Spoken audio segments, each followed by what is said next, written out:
What's up, meta nerds, and welcome back to part 2 of the Gran species. In part 1, we talked about how their society changed over the millennia, and how the Gran that went out to set up colonies ran things completely different from the government back home.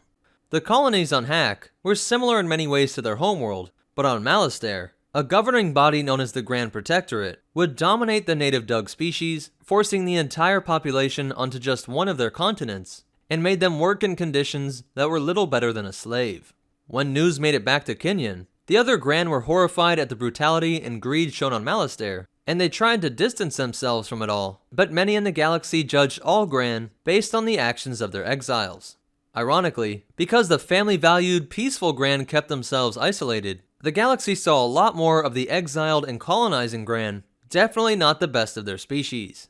To make it even worse, the Gran Protectorate was very active in the Galactic Senate, where they tried to publicly defend their treatment of the Dugs, but this made them seem even worse in the eyes of many. This Gran Protectorate government appears to have been pressured by the Republic, because by the time of the Clone Wars, we see that the Dugs do have some sense of autonomy, and it was believed that the Protectorate was either abolished under the human rule of the planet during the time of the Empire, or they were all killed off during the Yuuzhan Vong War, when the extragalactic invaders took control of this controversial Gran colony world. As for their homeworld Kenyan, the Empire forced their planet out of isolation, and when a large protest was organized in one of their major cities, the Empire leveled it with orbital bombardments. Realizing how the Empire negotiated, many Gran went to support the rebellion, though a majority of their species still felt that the new Imperial Order should not be met with violence.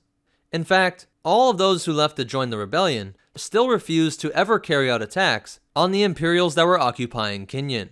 But that's it for the Gran species, but you definitely want to hear these cool facts and behind the scenes stuff. It is easy to blame the Gran, but many Dug found it hard to forgive the Republic, who sided with Gran during the early colonization of this world, since the more technologically advanced three-eyed cows set up spaceports and trading centers that the Republic felt would better civilize Malastare. While the treatment of the Dug would taint their image, the other colony Hawk didn't have any problems, and gave the galaxy the Podracer Mahonic.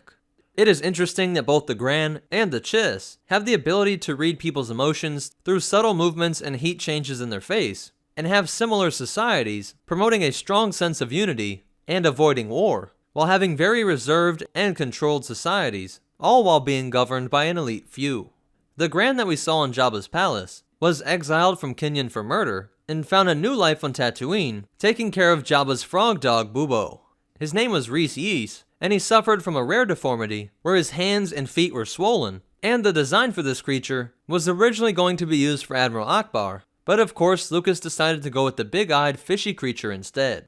But that's it for the Gran species. If you liked it, go ahead and hit that like button, and if you want to check out our social media, or ways that you can help support this channel, be sure to check out the description down below. If you want to see more, be sure to hit that subscribe button and hit the bell icon so that you get notifications. But more important than all that, remember, not all Gran want to enslave entire populations, and the Force will be with you, always.